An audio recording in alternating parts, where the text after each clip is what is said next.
Remember when I said that I really need to take a break? Right, please stop.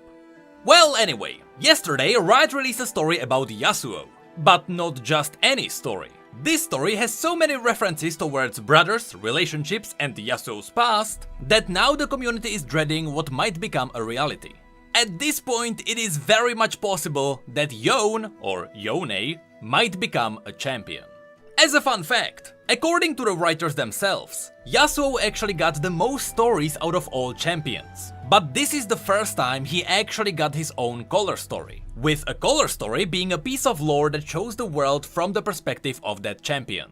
But enough jabbering, and let's get right into the story. It began with Yasuo, whose journey through the Ionian forests was interrupted by a crying boy, who was about 6 or 7 years old. The boy sat in front of a tree with his back towards Yasuo, which gave Yasuo a chance to sneak in closer. But that's when a voice spoke inside his head. "You're not needed, keep to your path," it said. Although Yasuo hadn't heard this voice in a while, every now and then it still played tricks on his mind. A few seconds later, the crying of the boy snapped Yasuo back to reality. When Yasuo was about a sword's length away from the boy, he stepped on a dry twig, which blew his cover and made the boy startle. The boy then immediately started apologizing to someone called Tio, but he completely froze when he saw Yasuo, who instinctively had his hand on his blade. The boy then mentioned that his mother paid the Brotherhood, and that he wasn't playing on the road, which made Yasuo realize that the boy thought that he was one of the Navori Brotherhood, and he probably thought that Yasuo came here to take something from him. But then the voice in Yasuo's mind came back. "He thinks you're a criminal," it said, and Yasuo released his grip to appear more friendly. He then replied that he is not with the Brotherhood, but he heard someone in the distance who sounded like they were having a rough time.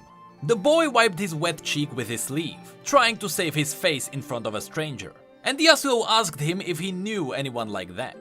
At first, the boy shook his head, but then the truth spilled out. He admitted it was him. The boy then pointed at the tree above him, and he told Yasuo that he just wanted to play with Tio's old festival kite, which was now stuck up there. His eyes started to water again when he showed Yasuo his dirty hands. He told him that he tried to climb up the tree, but it was too tall for him. Tio would be angry at him, because he told him not to do it. There was a moment of silence before Yasuo murmured back. Brothers often say that. In front of the boy there was a pile of broken soil. Yasuo knelt down, wiping away the top layer to reveal a newly sprouted sapwood nut. Although he was obviously embarrassed, the boy admitted that this was his work. His mother was a woodweaver, and he was learning, so he gave it a try. Yasuo kept the smile from his lips, and he told him that it was an admirable effort. That's when the boy noticed the patterns on Yasuo's pauldron, and he pointed out that this wasn't from their village, or the village in the next volley. Yasuo replied that he was on his way to Wali. Even though the Noxian road was a bit hard on his feet, it was still pretty fast. He almost smiled, but he didn't want to give value to anything Noxians build. The boy then asked Yasuo if he could help him, but Yasuo just looked up and said, "It's been a while since I've climbed a tree, kid."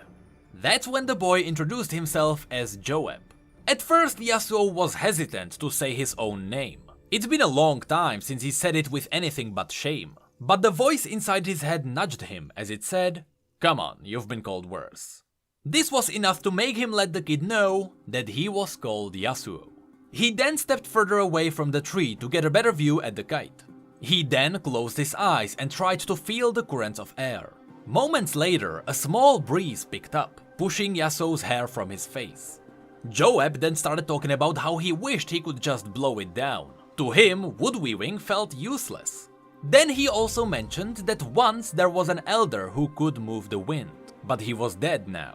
Apparently his student could do it too, but his mother told him that he was dangerous, that he killed the elder. Yasuo then reached for the blade at his side, and as he drew the weapon, he focused the magic. The wind swirled around it, gathering tighter and tighter. Dust and dead leaves danced on the blade until he shaped a whirlwind to his liking. Then he released it with a flick of a wrist. The invisible force hit the tree, and the trunk shuddered with the impact. The branches shook as if an unseen spirit raced through them. Finally, the kite lifted off and gently glided down into Yasuo's hand. At this point, Joab's mouth was wide open, and his fear returned. First, he asked Yasuo if he was the elder student, after which the voice in Yasuo's head returned once more. "All of Ionia knows what you are," it said. In panic, Joab looked around, perhaps to see if anyone was hunting Yasuo. Then he asked Yasuo if he escaped, but Yasuo just shook his head. So Joab asked him if he was pardoned then, if they let him go. Yasuo replied he couldn't be forgiven for a crime he didn't commit. Of course, the voice in his head had something to add. "But you killed the others." There was another moment of silence, as Joab let his thoughts process what Yasuo said. Just as Joab opened his mouth to ask another question, Yasuo noticed a glint of metal emerging from the forest. He raised his blade in anticipation, only to find a slightly older version of Joab, carrying a small farming tool attached to a long rope. It was Joab's brother, Theo. Yasuo quickly lowered his weapon again, but it was too late to appear friendly.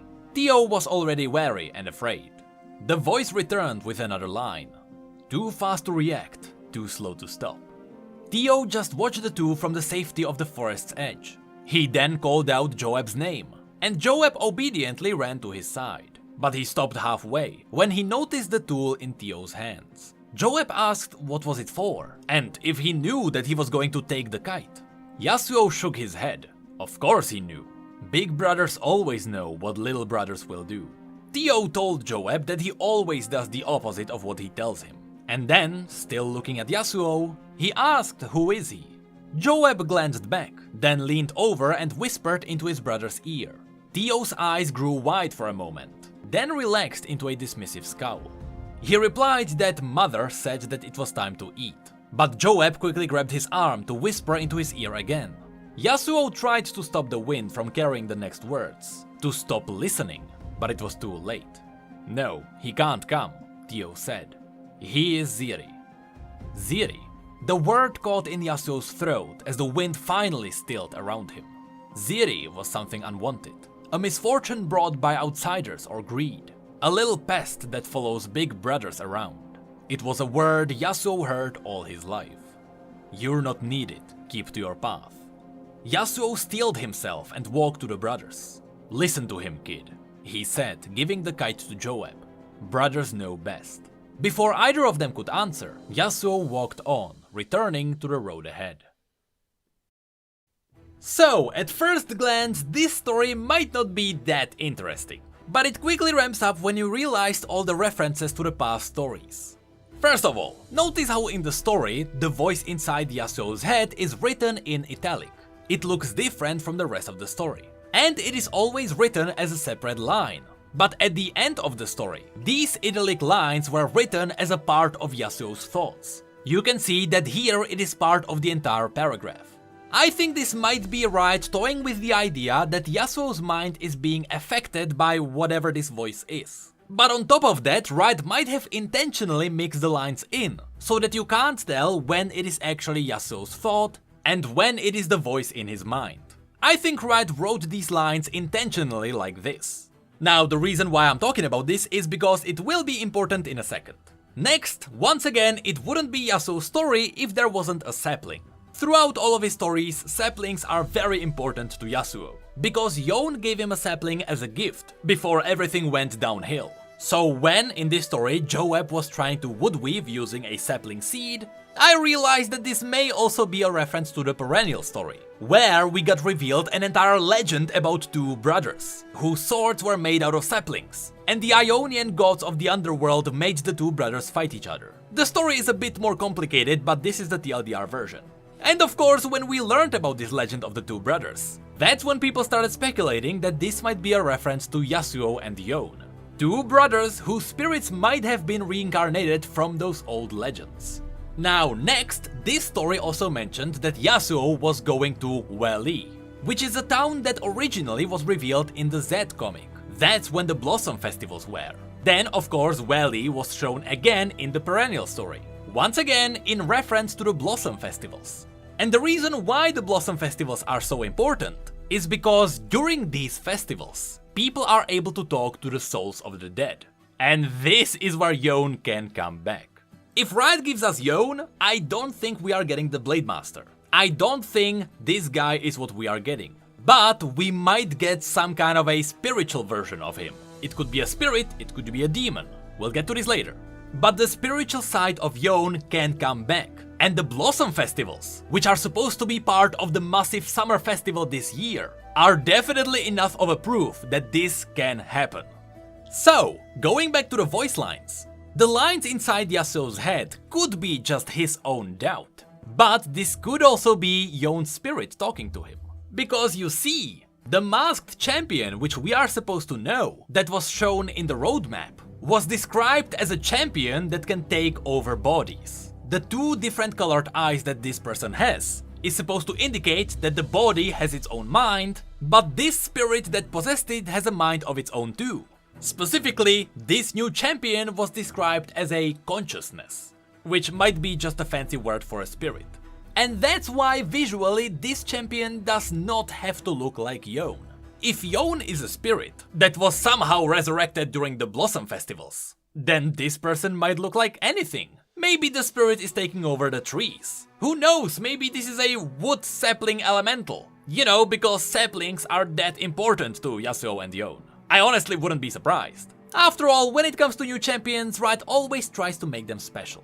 So now if we go back to the question, can Yone become a champion? The answer is yes. But hopefully, this is not going to be a story how Yone somehow survived the battle of Yasuo. Or I hope this is not a story of someone resurrecting Yone. Yone died. That was a really good part of Yasuo's story. But they still could bring back his spirit.